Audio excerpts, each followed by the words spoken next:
بسم اللہ الرحمن الرحیم۔ السلام علیکم۔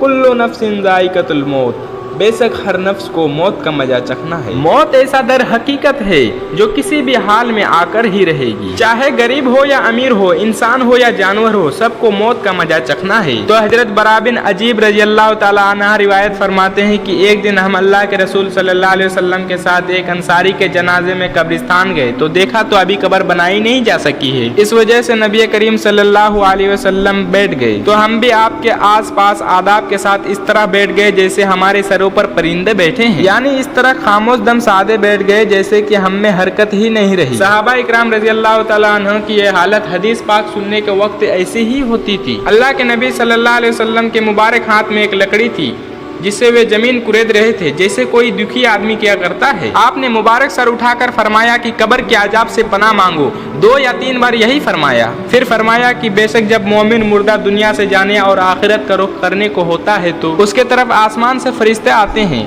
سفید چہرے سورج کی طرح روشن ہوتے ہیں، اور ان فرشتوں کے ساتھ جنتی کفن بھی ہوتا ہے اور جنتی خوشبو بھی ہوتی ہے۔ یہ فرشتے اتنے ہوتے ہیں کہ جہاں تک مرنے والے کی نظر جاتی ہے وہاں تک فرشتے بیٹھ جاتے ہیں۔ پھر حضرت ملک الموت علیہ السلام تشریف لاتے ہیں اور اس کے سامنے بیٹھ جاتے ہیں اور فرماتے ہیں کہ اللہ کی مغفرت اور اس کی رضامندی کی طرف نکل کر چل۔ چنانچہ اس کی روح اس طرح نکلتی ہے جیسے گھڑے سے پانی بہتا ہوا آ رہا ہو، اور ملک الموت اس روح کو لے لیتے ہیں اور ان کے ہاتھ میں لیتے ہی جو دوسرے فرشتے دور تک بیٹھے ہوتے ہیں پل بھر بھی ان کے ہاتھ سے نہیں چھوڑتے، یہاں تک کہ اسی کفن اور اسی خوشبو میں آسمان کی طرف لے جاتے ہیں۔ پھر فرمایا کہ اس روح کو لے کر فرشتے آسمان کی طرف چلنے لگتے ہیں، اور فرشتوں کی جن ٹولی پر بھی ان کا گزر ہوتا ہے وہ فرشتے کہتے ہیں کہ یہ کون پاک روح ہے۔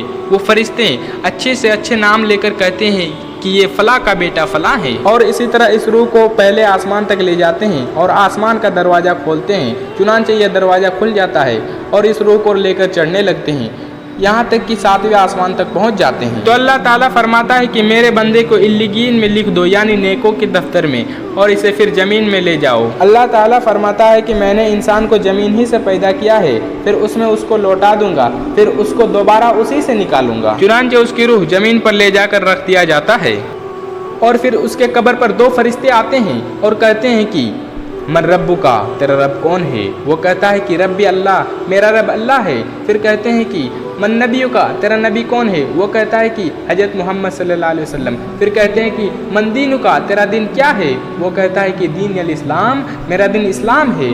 پھر کہتے ہیں کہ تیرا عمل کیا ہے؟ وہ کہتا ہے کہ میں اللہ تعالیٰ کی کتاب پڑھی سو اس پر ایمان لایا اور اس کی تصدیق کی۔ تو آسمان سے ایک منادی آواز دیتا ہے جو اللہ کا منادی ہوتا ہے کہ میرے بندے نے سچ کہا، اس کے لیے جنت کا بچھونا بچھا دو اور جنتی لباس پہنا دو، اور اس کی قبر اتنی پھیلا دو جہاں تک اس کی نظر چلی جائے، اور جنت کا دروازہ کھول دو۔ چنانچہ اور قبر پھیلا دی جاتی ہے جہاں تک اس کی نظر پڑتی ہے، اور جنت کا دروازہ کھول دیا جاتا ہے اور وہاں سے اس کی آرام دایک خوشبو آتی ہے اور جنت کا بچھونا بچھا دیا جاتا ہے۔ اس کے بعد ایک بہت ہی خوبصورت چہرے والا اور بہت ہی بہترین کپڑے والا ایک آدمی اس کے پاس آتا ہے اور کہتا ہے کہ خوشی کی خوشخبری سن لے۔ وہ کہتا ہے کہ یہ تمہارا وہی دن ہے جس کا تمہیں وعدہ کیا جاتا تھا۔ وہ کہتا ہے کہ تم کون ہو؟